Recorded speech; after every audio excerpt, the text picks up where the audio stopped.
Guys, alam niyo ba na merong isang klase ng exercise na mabisang pampapayat pero hindi siya tinuturo sa mga gym at sa iba pang mga fitness program? Tara alamin natin kung anong klaseng exercise ba yon. Ako nga pala si Coach Jeff ng RSVGT, ang volleyball coach ng Tala High School.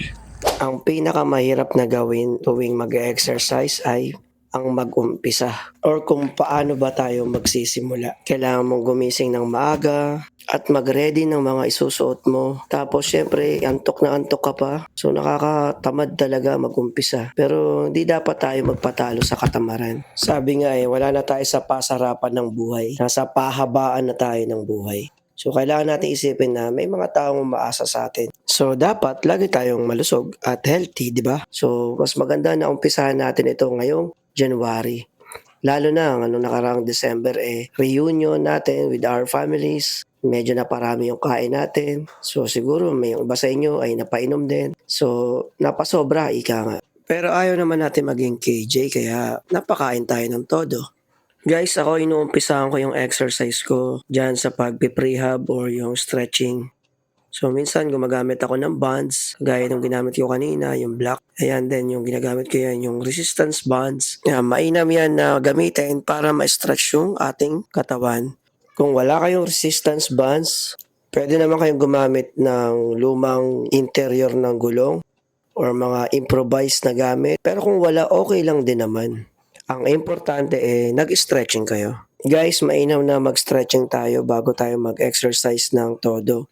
Pwede kayo magsimula sa lower body, papunta sa upper body. Or pwede namang start kayo sa upper body, papunta sa lower. Tapos mag-add na lang kayo ng hip rotation or squats. Kagaya niyan, para talagang warm up tayo ng gusto. Yung hip rotation, makakatulong yan na ma-activate yung legs nyo, yung thigh nyo, yung hip nyo syempre, at yung back ninyo. Kaya mapapansin nyo, yung iba na hindi nag-activate ng legs tsaka ng back, sumasakit yung likod nyo after nyo mag-exercise. So maraming exercise na hip rotation sa YouTube. Pwedeng-pwede nyong gayahin. Madaling-madali lang siya. Kagaya ng ginagawa ko ngayon.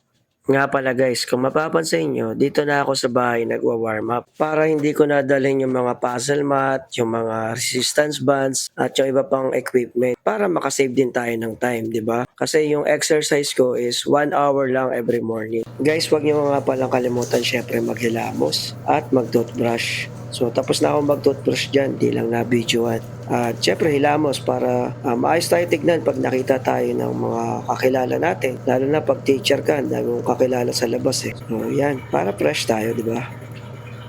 At dahil tapos na tayo sa ating mga preliminaries, ready na tayo magbihis. So medyas, unahin natin. After nyan, yung syempre, yung sapatos. Nga pala, meron ako guys dito na weights. So ito ay, again, ay optional lang. Kung talagang gusto mong magpa-kondisyon ng katawan or mag-heavy exercise. Ginagamit to sa hiking at trekking. Matagal ko na kasi itong hindi nagamit dito sa bahay kaya naisipan kong gamitin uli. So ito pwede mo itong isabay sa walking or sa jogging at sa iba pang mga conditioning exercises.